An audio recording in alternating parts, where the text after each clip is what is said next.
एक छोटा बच्चा अपनी दूसरी मोम के साथ जबरदस्ती करके उसके साथ कई रातें रंगीन करता है और हर वक्त उसकी मोम को इधर उधर टच करता रहता है, जिससे परेशान होकर उसकी मोम ने उनका बदला कैसे लिया देखे।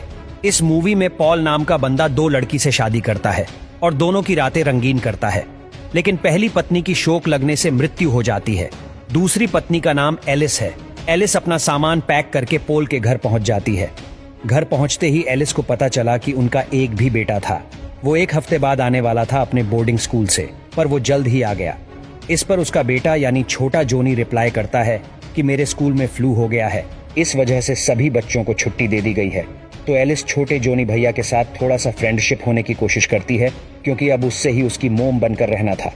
पर यहाँ पर एलिस नोटिस करती है कि जो छोटे जोनी भैया हैं उनकी बातें तो भाई साहब बहुत ही हाई लेवल वाली हैं।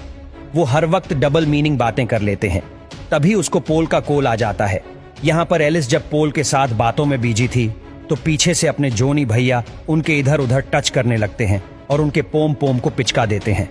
एलिस को ये सब देख बहुत गुस्सा आया, लेकिन वो कुछ नहीं कहती और वहां से चली जाती है।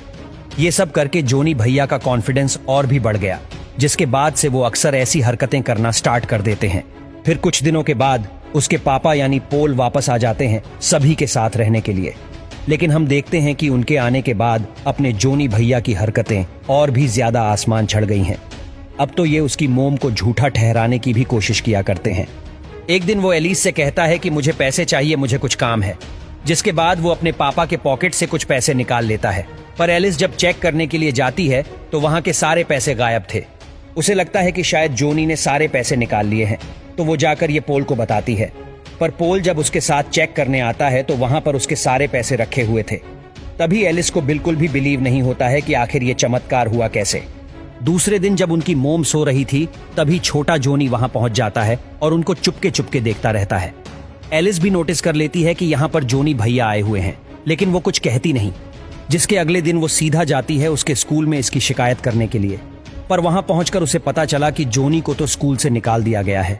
रीजन पूछने पर पता चला कि जोनी भैया आसपास के घरों में ताका झांकी करते हैं, लोगों को पेलन कार्यक्रम करते हुए देखते हैं, उन्हें चिढ़ाते हैं। ये सब सुनकर एलिस जोनी भैया के पास जाती है और बोलती है कि तुम्हें स्कूल से निकाल दिया गया है ना, मुझे सब कुछ पता है। तो मुझे ये बताओ तुम मेरे साथ ऐसा क्यों कर रहे हो? जो पहले वाली मॉम थी तुमने भी उनके साथ ऐसा ही किया था। इस पर जोनी ने उससे कहा, अब तुम आ गई हो तो तुम्हें देख देख कर हिलाऊंगा, जब भी मन करेगा सीधा आपके पोम पोम दबाऊंगा। इस पर एलिस पूछती है कि पुरानी वाली मोम को तुमने मारा था, क्योंकि उस समय पर तुम्हारे और तुम्हारे पापा के अलावा कोई घर में था ही नहीं। तभी हमारे जोनी भैया ने रिप्लाई देते हुए कहा कि मैं बता तो दूंगा, पर इसके बदले मुझे मिलेगा क्या? आंटी अब समझ चुकी थी कि ये बच्चा अब नहीं मानेगा जब तक वो आम नहीं खा लेता। जिसके बाद आंटी एक एक करके अपने सारे कपड़े हटाकर उसके सामने ही खड़ी हो जाती है। अब जोनी भैया खुश हो गए और उनके साथ एंटीमेट हो जाते हैं। फिर वो कहता है कि मेरी मॉम को एक बीमारी थी, वो बीमारी उनके हार्ट में थी। ये बात उन्होंने आज तक मेरे डैड को भी नहीं बताई थी और उसी बीमारी की वजह से मेरी मोम की डेथ हुई थी। फिर एक दिन एलिस स्टोर रूम में जाती है तो उसने वहां पर नोटिस किया कि वहां पर एक छोटा सा होल है, जिससे उसके कमरे का सब कुछ दिखाई देता है। मतलब जब वो लोग रोमांस करते थे तो जोनी भैया वो सब कुछ यहां से देखता था। इसके बाद एलिस ये होल अपने हस्बैंड को दिखाने लाती है तो वहां पर कोई होल नहीं था।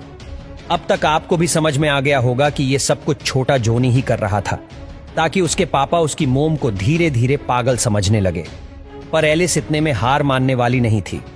एक दिन एलिस उसे अपनी मीठी मीठी प्यारी प्यारी डबल मीनिंग वाली बातों में फंसा के उससे सच उगलवाने की कोशिश करती है और भाई हवस के आगे चुप नहीं रह सके और वो बता देते हैं कि इसकी पिछली वाली मोम को उसने ही मारा था और वो ये सब इसीलिए करता है क्योंकि उसे मजा आता है लोगों को मारने में, लोगों को टप्पा टप करते हुए देखने में, लोगों को परेशान करने में, लोगों को टॉर्चर करने में।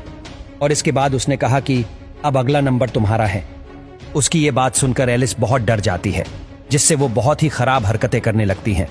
अब उनके पापा को कंफर्म हो जाता है कि शायद उसकी वाइफ पागल हो गई है। उसके बाद अब एलिस अपना बिहेवियर चेंज कर देती है।